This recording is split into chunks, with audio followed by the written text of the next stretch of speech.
Moon को मन का कारक माना गया है, जो कि एंजाइटी या डिप्रेशन के लिए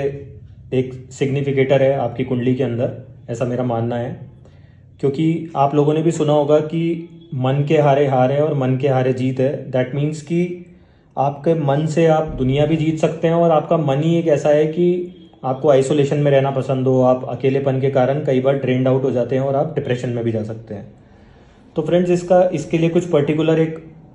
हमारे हॉरोस्कोप में कॉम्बिनेशंस होते हैं, जिसके लिए आज मैं आपसे डिस्कस करना चाहूँगा। कि जैसे मान लीजिए किसी का मून के साथ राहु कंजंक्ट है, तो ऐसे में देखा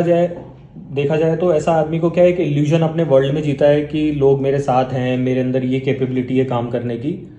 और बहुत से केसेस में ऐसा आदमी पे अगर मंगल का इन्फ्लुएंस आ जाए, साथ में राहु को देख रहा हो या आपके चंद्रमा को देखता हो, तो एक अग्रेसिव क्वालिटीज भी होती हैं, और कहीं ना कहीं वो एंग्जाइटी की तरफ भी जा रहा होता है उसके कारण, क्योंकि ये सिर्फ उसके मन का एक वहम होता है, एक इल्यूजन होता है, एक्चुअल में ऐसा उसके साथ हो नहीं रहा होता। तो बहुत सारे ऐसे कॉम्बिनेशन है जिसको आप अगर ढंग से कुंडली एनालिसिस कराएं तो आप ये सब चीज़ें खुद ही पकड़ सकते हैं। जैसे आप लोगों ने सुना हो कि बहुत से एस्ट्रोलॉजर्स बात करते हैं कि कुंडली में केम द्रुम योग होता है, कि अगर आपकी कुंडली में जहाँ पे भी चंद्रमा बैठा है, उसके आगे वाला घर और उसके पीछे वाला घर अगर खाली है, तो इसको केम द्रुम दोष बोलते हैं। तो मैं कहूँगा कि उसमें ये, अगर मैं पहले के ज़माने की बात करूँ, जब अपने वेद ऋषियों ने लिखा, तो उस टाइम पे तो वो अकेले रहना और इसको एक अपन मानते थे कि यार ये आदमी डिप्रेशन में है या वो है। लेकिन आज के टाइम पे तो क्या है, अगर किसी की कुंडली में ये योग है, तो इसको आप कैपिटलाइज ऐसे कर सकते हो कि आप इसको, बहुत सारे रिसर्चर्स देखे गए हैं जो इस योग के साथ पैदा होते हैं, क्योंकि उन लोगों को क्या है, एक सॉलिट्यूड में, आइसोलेशन में रहना पसंद होता है। उनको एक अपना एक सेल्फ टाइम चाहिए होता है, जिसमें वो किसी भी चीज़ पे जो एक गहन कर रहे हैं, एक सोच विचार कर रहे हैं, तो उस पर पूरा अपना 100% एफर्ट दे सकें। और एक जो भी टाइम कंज्यूमिंग जॉब है, बेसिकली आप किसी भी चीज़ के लिए रिसर्च कर रहे हो किसी भी रिसोर्स के लिए, तो वो मैं समझता हूँ कि उसको हम एक पॉजिटिव सेंस में लें। अगर किसी की कुंडली में ये योग है, तो आप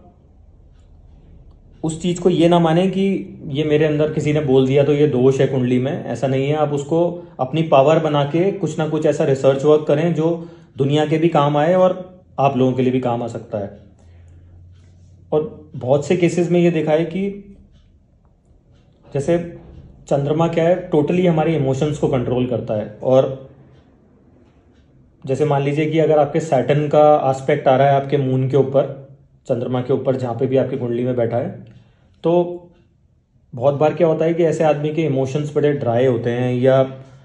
मैं बात करूं अगर उसकी फूड हैबिट्स में, तो ये एक एसिडिटी का भी कारक होता है। तो इसके लिए एक बेस्ट रेमेडी जो कही गई है वो ये है कि आप लोग अपने हाथ से किसी भी दिन आपको ठीक लगे उस दिन ठंडे पानी में रूह अफ़ज़ा मिला के, मतलब बेसिकली रोज़ होना चाहिए, जिससे कि आपका वो जो एसिड का इम्पैक्ट आपकी कुंडली में है वो नलीफाई हो जाता है। तो आप जो भी ज़रूरतमंद लोग आपको दिखें उनको आप डोनेट कर सकते हैं। तो ये एक बेटर इस चीज़ को कंट्रोल करने का, आपके किसी भी तरह की अगर एंग्जाइटी डिप्रेशन है, तो एक क्या होता है कि हर एक चीज़ की एनर्जीज होती है। मैं अपने पहले भी कई रेमेडी वीडियोस में बता चुका हूँ। तो अगर आप उन एनर्जीज को बैलेंस कर दो, क्योंकि चंद्रमा इमोशन से कनेक्टेड है और कहीं ना कहीं पानी भी हमारा इससे कनेक्शन में आता है, क्योंकि चंद्रमा को जो राशि दी गई है वो कैंसेरियन साइन है, विच इज़ टोटली इमोशंस। और आप अगर नोट करें कहीं ना कहीं, तो जो चंद्रमा है इसके अंदर जो नक्षत्र जो इसके हैं, जैसे मान लीजिए किसी का पुष्य नक्षत्र में अगर कोई पैदा हुआ है, तो पुष्य नक्षत्र को जो सिंबल मिला गया है एस्ट्रोलॉजी के अंदर, वो है कि टू नरिश अदर्स। और काऊ का जो ऑर्डर होता है, तो काऊ क्या है, सेल्फलेसली अपना दूध देती है, जिससे लोगों के काम आता है। मतलब इन रिटर्न उसको क्या चाहिए, आप उसकी सेवा करें, उसको चारा दें, उसको खिलाएं पिलाएं, और इन रिटर्न आपको मतलब वो मिल्क प्रोवाइड करती है। तो दैट मीन्स कि सेल्फलेसली अगर आप एक्ट ऑफ काइंडनेस दूसरे के लिए कर रहे हैं, तो सेम अगर आपको कोई भी मून की रेमेडी करनी है, तो अपने हाथ से आप खाना बनाएं या कुछ भी ऐसा एक्ट करें लाइफ में कि आपके कारण किसी के रिसोर्सेज चल सकें, उसका घर चल सके। तो ये एक एक्ट ऑफ काइंडनेस भी है, और आपके एस्ट्रोलॉजिकली भी आपको बूस्टअप देगा कुंडली में। प्लस जो भी इंसान